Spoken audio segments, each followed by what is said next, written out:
আজকে আমি ভাত খাবো না।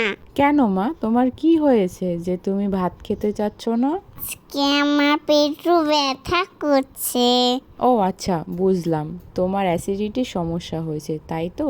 আচ্ছা ঠিক আছে, আমি আজকে একটা সবজি রান্না করে দিচ্ছি, সেইটা দিয়ে ভাত খাও, দেখবা অনেক ভালো লাগবে আর তোমার পেটু ব্যথা একদম ছুটিতে চলে যাবে। কি বানাবা আম্মু?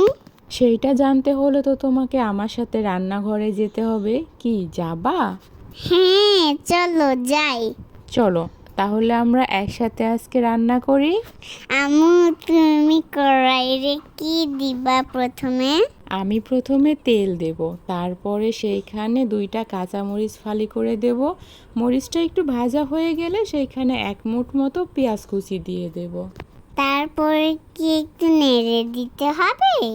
নাড়তে তো হবেই, না নাড়লে পোড়া লেগে যাবে না। তারপর কি আস্ত জিরা দিবা? হ্যাঁ, একটু আস্ত জিরা দিলে সেইটা খেতে ভালো লাগে। তারপর কি করবা?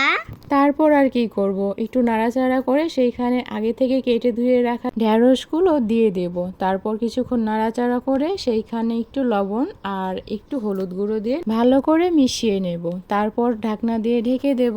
কিন্তু তুমি ওটা কি দিলা? ও এইটা তো জিরার গুঁড়া দিয়েছিলাম মা।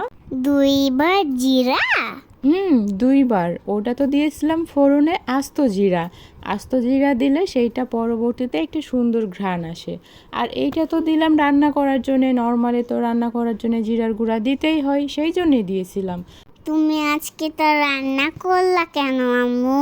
কারণ তুমি তো বললা তোমার পেটু ব্যথা করতেছে, আসলে তোমার তো অ্যাসিডিটির সমস্যা হয়েছে, সেই জন্যে পেটু ব্যথা করছে মা, তাই তো ঢ্যাঁড়সের ভাজিটা বানাইছি। কেন, এটা খেলে কি হবে? কারণ তোমার খাবার হজম হচ্ছে না, আর এই জন্যই তো তোমার পেটু ব্যথা করছে। আর ঢ্যাঁড়সের ভাজি দিয়ে ভাত খাওয়ার ফলে তোমার হজম দ্রুত হয়ে যাবে আর পেটু ব্যথাও চলে যাবে। ও তাই? ঢ্যাঁড়স আমাদের সকলেরই খাবার হজম করতে খুব সাহায্য করে।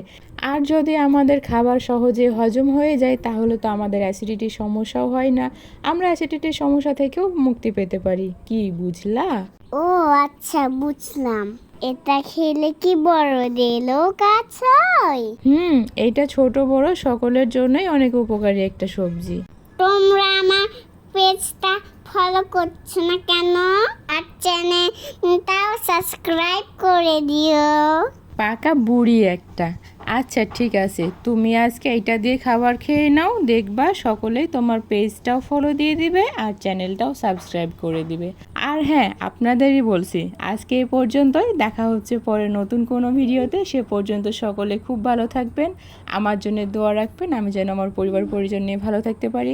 আপনাদের সকলের জন্য অনেক অনেক দোয়া ও শুভকামনা রইল। আল্লাহ হাফেজ।